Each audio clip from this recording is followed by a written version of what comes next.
Bonjour et bienvenue au Club Éco d'Objectif Aquitaine.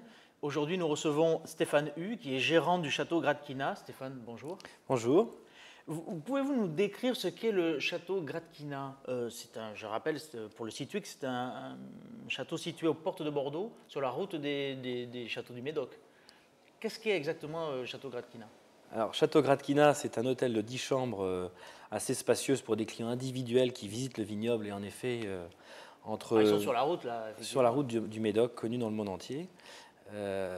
C'est avant tout cela. Puis, nous avons aussi des salles de réception et de séminaires. Donc, nous accueillons des séminaires dans le cadre de conférences plénières et de lancement de produits pour des entreprises qui doivent faire connaître leurs produits en France ou en Europe. Et ils passent par Bordeaux. Et aussi un lieu pour des dîners de gala d'entreprise ou dîners plus privés, enfin pour des clientèles plus particulières, des dîners de mariage, quelque anniversaire. Voilà. Dans votre activité, que représente la partie événementielle portée par les entreprises notamment? Alors, en chiffre d'affaires ou en marge brute, c'est différent. En marge brute, en fait, il y a 3 tiers. L'hôtellerie, pour un bon tiers, et ensuite l'événementiel d'entreprise, dans le cadre de conférences et de lancement de produits. Le dernier tiers, ce sont les dîners de gala d'entreprise et les dîners de mariage ou pour particulier. Voilà. 3 tiers. En termes de chiffre d'affaires, le tiers événementiel est plus important que les autres. C'est un château qui fait partie c'est d'une propriété familiale, je crois. Oui. Depuis quand? Alors, en fait, oui, Gradkina, c'est beaucoup, sa destinée aujourd'hui est beaucoup le fait du contexte. Mes parents sont agriculteurs au nord de Paris et ils ont acheté une propriété ici en 86. C'est pour ça que le fait qu'il n'y ait pas de vignes autour de ce château, ça ne les a pas gênés? Pas du tout, puisque agriculteur et non pas viticulteur, c'est bien deux métiers différents, on le voit bien. Et donc, la motivation, c'était les terres agricoles. Et dans le foncier, il y avait cette maison. Mon père a refait la toiture pour mettre hors d'eau, mais on a subi en 99 la tempête qui a mis le bâtiment en air, donc il était urgent de le mettre hors d'air. Et donc, nous avons décidé d'avoir ce projet avant tout pour la bâtisse. Ce n'était pas par opportunité de métier ni de marché. Finalement, la tempête a donné ça a été le déclencheur finalement la de ce qui est devenu aujourd'hui source de création. Je crois beaucoup à ça. Puisque l'état étant très mauvais, on n'a pas hésité à tout refaire. Le bâtiment étant gros, on en a fait un projet professionnel et non pas privé, parce qu'il fallait avoir un retour sur investissement. Et l'opportunité, c'était uniquement maintenir cette maison debout. Alors évidemment, on était conscient des atouts, proche de Bordeaux, près de la Garonne, c'était pas débile, mais c'est sûr que c'était une aventure, puisque, encore une fois... c'était un vrai challenge, quoi. Oui. Et alors dites-moi justement, vous l'avez évoqué, vous êtes vraiment au bord de la Garonne. Oui.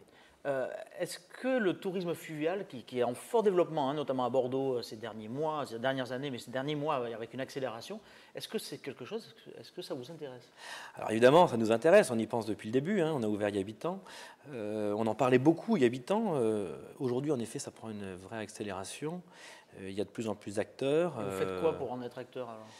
Eh bien en fait, alors c'est un peu en avant-première, puisque dans 3 semaines nous aurons un ponton.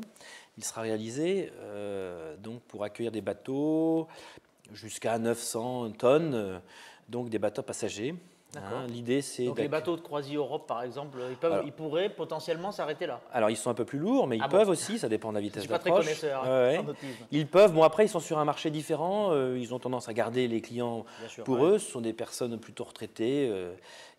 Voilà. C'est plutôt pour attirer, pour développer les dîners de gala d'entreprise dans le cadre de congrès et de séminaires résidentiels, être prescrits par les hôtels, les établissements de Bordeaux, qui pourraient proposer une alternative, c'est-à-dire partir en bateau depuis Bordeaux, profiter de la façade des Bordeaux, et le temps de la traversée, 3/4 d'heure à 1 heure, un apéritif sur le fleuve pour dîner dans une propriété en bord de Garonne. Eh bien, voilà, on a des souvenirs mémorables. Donc, c'est pour essayer de travailler ce marché-là. C'est un investissement massif quand même, ce ponton. Oui, c'est lourd, puisqu'on y pense depuis 10 ans, mais on ne la réalise qu'aujourd'hui. C'est parce que l'investissement était lourd. Le chiffre secret, peut-être? C'est quelques centaines de milliers d'euros. Mais, Donc je opérationnel suis dans 3 semaines. Dans 3 semaines. Mais je suis sûr que ça nous donnera un nouvel essor au site.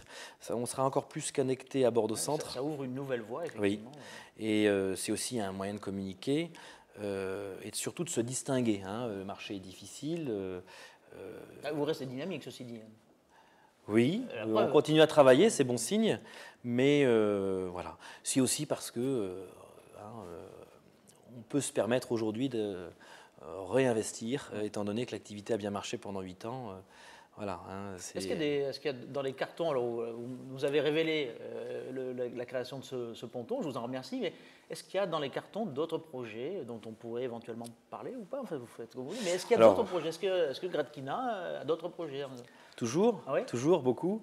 Là, on a un projet pour éventuellement faire un grand espace, un grand volume. D'accord. Mais bon, Donc là, on parle d'une extension finalement de la voilà. capacité Bon, d'accueil de Gradkina. oui. Bon, après, c'est un problème de faisabilité administrative. On est dans une zone un peu sensible, on le sait, hein. À la rénovation, il y a 8 ans, ça nous a posé pas mal de difficultés. Mais bon, à voir. En tout cas, le ponton, c'est du réel et ça va nous ouvrir pas mal de marchés. Et puis, pour la suite, j'espère une que nouvelle vous dynamique, hein. réserverez l'exclusivité de cet investissement.